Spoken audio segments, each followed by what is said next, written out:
Nasaan si Mamot? Dito ba si Mamot? Ha? Si Mamot. Bakit? Nahanap ko si Mamot eh. Kailangan ko makausap si Mamot. Ano mo? Kanina pa hinihintay yan. Oh, nasaan si Mamot? Ito, bakit yan rin sa mo? Bagal-bagal mo. Kanina pa hinihintay. Ano pala? Hindi, sige. Kanina pa hinihintay. Kanina pa! Paliwanag ako. Sige, sige. Tagal mo. Kanina pa hinihintay. Oo nga, kanina pa nga eh. Mamaya na naman paliwanag. Sabi ko laban, teka sandali. Anong laban? Eh, Hinahanap ko lang si Mamot kasi. tagal mo. Kanina pa kami nag-aantay sa'yo. Eh, nasa ba si Mamot?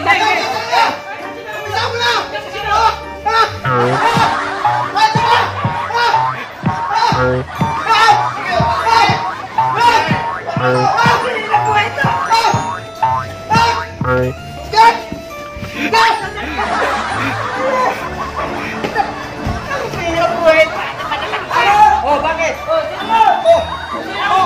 Sino may silin? Ako yung mga kalaban mo namin eh. Ha? Ay, sino to? Ewan ko, sino yan? Sino to? Binibili mo yung pagbihira buhay naman to. Ay, ibang mother kita ka ng pizza. Oo nga, nagpa-deliver pala ako, nakalimutan ko. Pira buhay. Eh, ba't hindi binubog? Kala ko isa'y kalaban natin eh.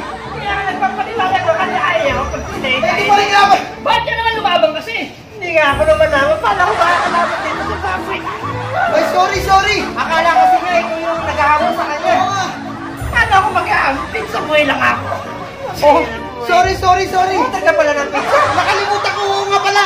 Ba't yan ang kalaban mo ayun na? Ito na yung kalaban ko. Nakalimutan nyo. Kaya, pizza buhay. Kasi naawas kita kanina, sabi ko huwag ka pumasok. Pumasok agad eh. Pumasok ka agad, hindi lang mo ako eh. Hindi lang ako buhay eh. Huwag mo na yan. Nag-deliver lang ako ng pizza eh. Huwag mo na yung pizza ron.